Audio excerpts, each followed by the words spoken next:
Mabilisang pagyaman na uwi sa disgrasya sa kawalan ng pasensya. Ito ay isang kwento patungkol sa isang mainiping negosyante na nabaon sa utang at ilang ulit na nalugi. Ating alamin sa kwento na ito kung makakaahon pa kaya ito matapos ng insidente at makulong.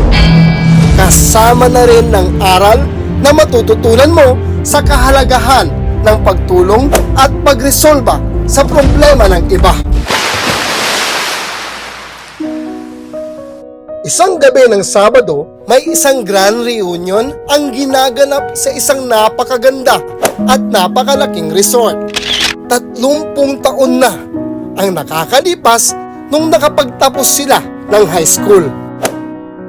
Ang mga unang dumating sa venue ay si Attorney Venluan, Doktora Estrada at sinundan ni Engineer Aquino. Habang sila ay naghihintay sa kanilang upuan, ay nilapitan sila ng General Manager ng nasabing resort. Ito ay walang iba kundi si Ginoong Arman de la Cruz, ang salutatorian sa nasabing batch. Uy, kamusta na Arman? Congrats! Asensado ka na!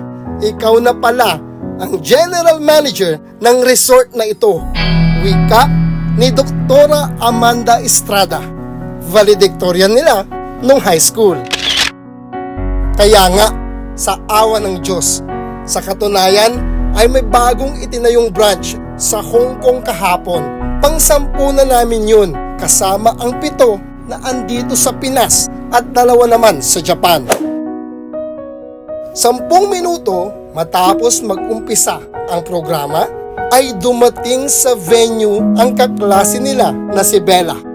Ito ang wika ni Doktora Estrada. Tignan nyo itong babaeng ito. Muntikan lang ang hindi nakagraduate noon. Siya pa itong late sa event. Akala mo VIP. Hindi naman nakatapos ng college. Alam nyo ba na dinemanda at nakulong yan noon? Kasamahan ko sa PAW ang naghawak ng kaso niya. Wika naman ni Attorney Venluan.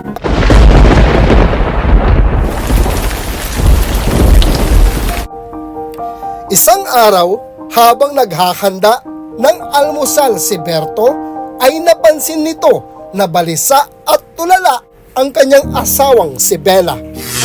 Nung tinanong niya ito kung ano ang dahilan, ito ang ikinuwento ng kanyang may bahay. Hindi pa rin kasi kumikita ang negosyo. Hanggang ngayon ay break-even pa rin at walang lumalabas na profit. 3 taon na ito sa makalawa, pero bakit wala pa rin? Hindi ko na alam kung ano ang dapat kong gawin. Lahat naman ay ginawa ko na. Pero bakit ganun? Napakatagal ng tamang panahon. Intindihin mo muna at huwag kang mayamot. Paniwalaan mo na darating ang itinakdang panahon. Sa ngayon ay maghanda ka muna. Just love the process at magpatuloy ka lang sa vision at purpose mo kung bakit mo iyon sinimulan.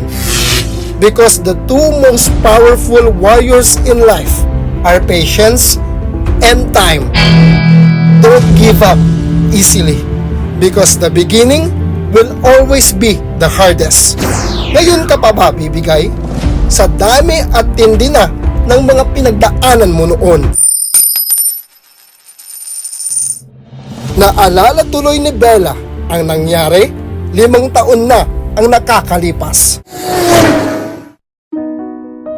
2 buwan matapos mag-enroll sa kolehiyo si Bella ay nag-drop na ito at hindi na nagpatuloy sa pag-aaral.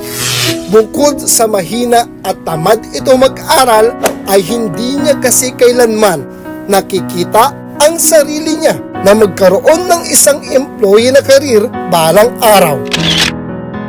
Noon pa man ay pangarap na nito ang masaganang buhay at ang yumaman. At ayon sa paniniwala niya ay makakamtan niya ito ng mas maaga at mas mabilis sa pamamagitan ng pagnenegosyo at pagtigil sa kurso nito. Isang araw ay nagpatayo ito ng isang restaurant gamit ang kanyang naipon. Ibinuhos niya lahat ng kanyang pera sa negosyong ito. Sa paniniwalang lalago agad ito gamit ang malaking kapital at ng kanyang matinding determinasyon. Ngunit pagkalipas ng ilang buwan ay wala na silang benta at hindi na kumikita. Wala na siyang pambayad sa kuryente, sa renta at lalong-lalo na sa sahod ng mga tao niya. Dahil sa kawalan nito ng pasensya at pagiging mainipin ay hindi niya na ito ginawan ng paraan. Hindi na naghintay at gumive up na agad sa negosyo na ito. Nagsara agad ang restaurant. Sa kagustuhan nito ng agarang pagyaman at makabawi ay nagsimula ulit ng bago. Umutang ito ng malaki-laking pera sa magkakaibang tao at mga lending company. Gamit ang halagang ito ay nakapagpatayo siya ng kanyang sariling gasoline station. Ito ay sa kanilang lugar. Napansin kasi nito na malaki-laki ang kinikita ng mga naunang gasolinahan sa nasabing lugar. Ngunit gaya ng nauna niyang negosyo, pagkalipas ng ilang buwan ay hindi pa rin ito kumikita. Ito ay dahil sa tindi ng kompetisyon. Dahil dito ay naubos ang puhunan na kanyang nahiram.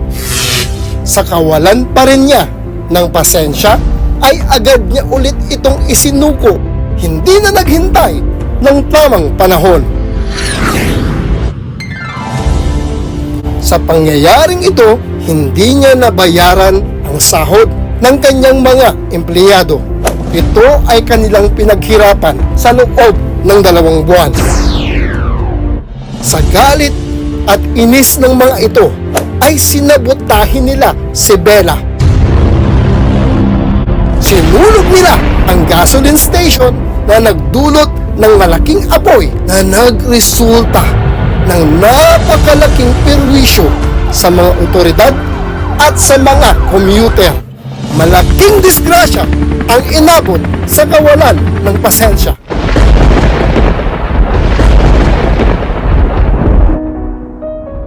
Dahil sa pagkakautang na hindi nabayaran at kapabayaan sa kanyang gasoline station, ay dinimanda ito at pansamantalang nakulong. Malaking kahihiyan ang inabot nito sa kanya at sa kanyang pamilya.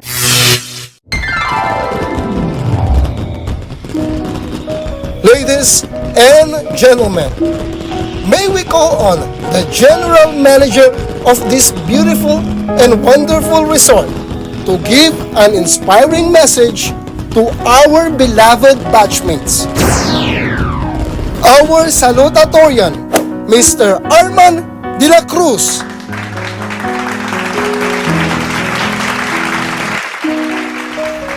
Magandang gabi po sa inyong lahat. Kami po ay nagagalak dahil sa napili nyo ang aming resort sa Grand Reunion na ito. Pero bago po ang lahat, ay nais kong pasalamatan ang taong tumulong sa akin sa oras ng aking kagipitan. Wala ako dito ngayon kung hindi dahil sa tao na ito ang nagbigay sa akin ng oportunidad at trabahong ito. Pasensya na po ma'am, at alam kong noon pa ay ayaw nyo itong ipaalam. Batchmates, let me introduce to you the CEO and founder of this hotel and resort, Ma'am Isabella Crisostomo Aquino. Sabay turo nito kay Bella. Si Bella pala ang nagmamay-ari ng resort na kanilang venue ngayon. At kaya pala siya na atrasado ay dahil galing pa ito sa Hong Kong para buksan ang pang-10 na branch ng resort.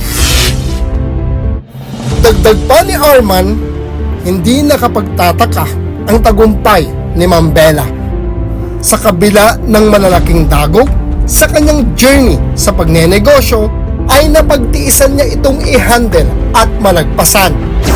Hindi siya sumuko dahil sa ang inisip nito ay tumulong sa katulad naming empleyado at iresolba ang aming problema na mawalan ng trabaho at kinikita. According to her, helping others is the secret sauce to a happy life. And the best way to achieve success is not focusing primarily to yourself. Focus on others. Make them happy. Make them successful. Then you will be happy. You will be successful. And for her, the highest level of success is happiness. And for me, she is the strongest warrior I've ever seen. Standing ovation at malakas na palakpakan para kay Bella.